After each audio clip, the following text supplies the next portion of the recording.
Hola, bienvenidos. Hoy tenemos sobre la mesa unos datos económicos de Estados Unidos que, la verdad, parecen ir cada uno por su lado. Tenemos cifras de inflación que generan dudas, un indicador bastante curioso sobre cajas de cartón, ¿eh? Y claro, el eterno debate. ¿Qué va a hacer la Reserva Federal con las tasas? La idea es desglosar esto, intentar ver qué nos dicen estos números que parecen contradecirse sobre cómo está la economía realmente. Vamos a meternos en materia. Empecemos por la inflación, ¿te parece? Esta semana salieron dos informes clave. El IPC, Índice de Precios al Consumidor, lo que pagamos todos. El del día a día, sí. Exacto. Y el IPP, el de Precios al Productor, o sea, los costos para las empresas.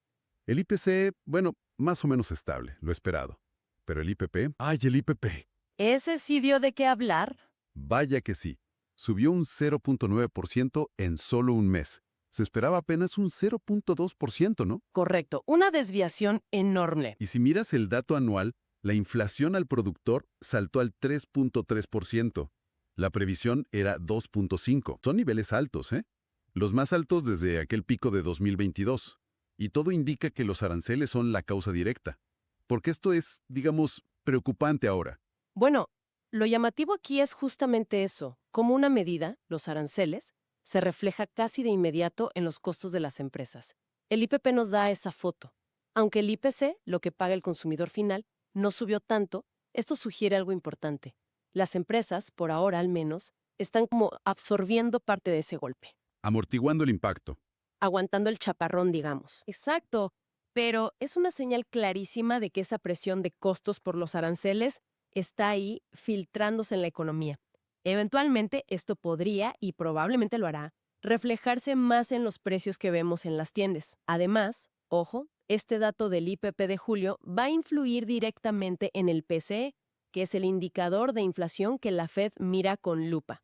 Sale a fin de mes, el 29 de agosto. Ujú. Y claro, un IPP tan alto complica bastante esa idea que tenía el mercado de que la Fed bajara las tasas en septiembre. Mucho. Entiendo.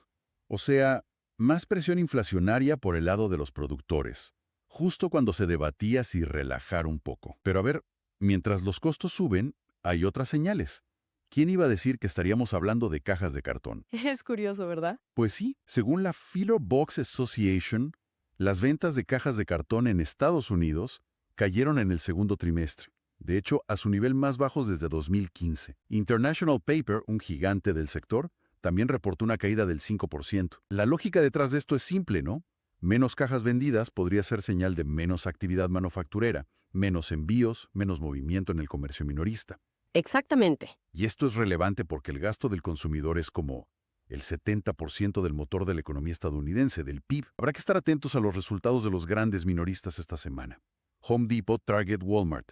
A ver si confirman esta tendencia. Claro, indicadores así un poco fuera de lo común, como lo de las cajas, a veces son como sensores tempranos.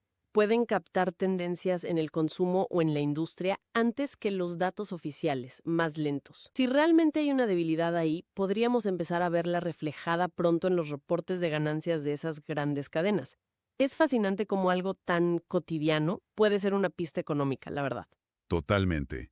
Y fíjate qué curioso. Esta posible debilidad que sugieren las cajas choca de frente con la presión inflacionaria que acabamos de ver en el IPP. Es la contradicción. Exacto. Y ese es el dilema para la Reserva Federal, ¿no? Están en una encrucijada. Lo que nos lleva al meollo del asunto. ¿Qué hacer con las tasas de interés? El mercado esperaba recortes, quizás hasta 3 este año, pero estos datos de inflación lo ponen difícil. ¿Qué riesgos hay si bajan las tasas ahora? Bueno, bajar las tasas es como echarle gasolina a la economía, ¿no? Estimula el gasto, el crédito. Pero si lo haces muy pronto o sin necesidad, los riesgos son claros. Primero, y el más obvio ahora, podrías reavivar la inflación, especialmente con esa presión de los aranceles que comentábamos. Más demanda con costos subiendo, mala combinación. Claro. Segundo, desincentivas el ahorro. Y eso es delicado ahora mismo, con la deuda de los hogares en niveles récord. Tercero, podrías debilitar el dólar. Tasas más bajas hacen que invertir en activos de EEU sea menos atractivo para extranjeros. Entiendo. Y cuarto, el riesgo de siempre, crear burbujas. Si el dinero es muy barato, puede irse a buscar rendimientos en inversiones más especulativas, inflando precios de activos. O sea, riesgos importantes. Pero, por otro lado, ¿No hay también un riesgo si no las bajan? Si lo de las cajas, por ejemplo, si indica una desaceleración real. Desde luego, es el equilibrio difícil. Incluso se han llegado a escuchar ideas más drásticas. Alguien mencionó un recorte de golpe de 300 puntos básicos, un 3%, para estimular fuerte y de paso reducir el costo de la deuda del gobierno. Sí, esa idea circula. La lógica es que con tasas más bajas, el gobierno podría refinanciar su enorme deuda de 37 billones de dólares a un costo menor. Ahora mismo gasta casi 900 mil millones al año solo en intereses. Una barbaridad. Totalmente. En teoría suena bien, pero en la práctica, es complicado. Primero, necesitas encontrar quién compre toda esa nueva deuda refinanciada, ¿no? Y con las tensiones comerciales actuales por los aranceles, no es tan fácil. Cierto. Segundo, la tasa que mueve la Fed influye más en el corto plazo. Para bajar las tasas de largo plazo, que son las que importan para refinanciar deuda a 10 o 30 años, necesitarías seguramente medidas más potentes, como la flexibilización cuantitativa, el famoso QE. Que es básicamente imprimir dinero, ¿no? O algo parecido. En esencia, sí. Es el Banco Central comprando bonos masivamente para inyectar liquidez y bajar esos costos a largo plazo. Si el mercado se lo creyera y funcionara, podría aliviar el déficit a futuro.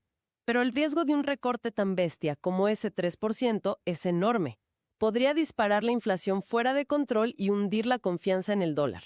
Eso haría que endeudarse en el futuro fuera aún más caro. La Fed tiene que andar con pies de plomo.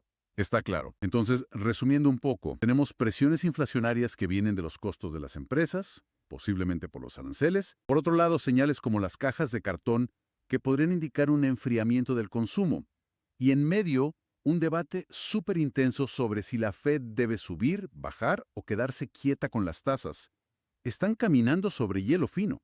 Exactamente. Si unes todas las pesas, ves una economía como tironeada en direcciones opuestas. Por un lado, las políticas comerciales como los aranceles.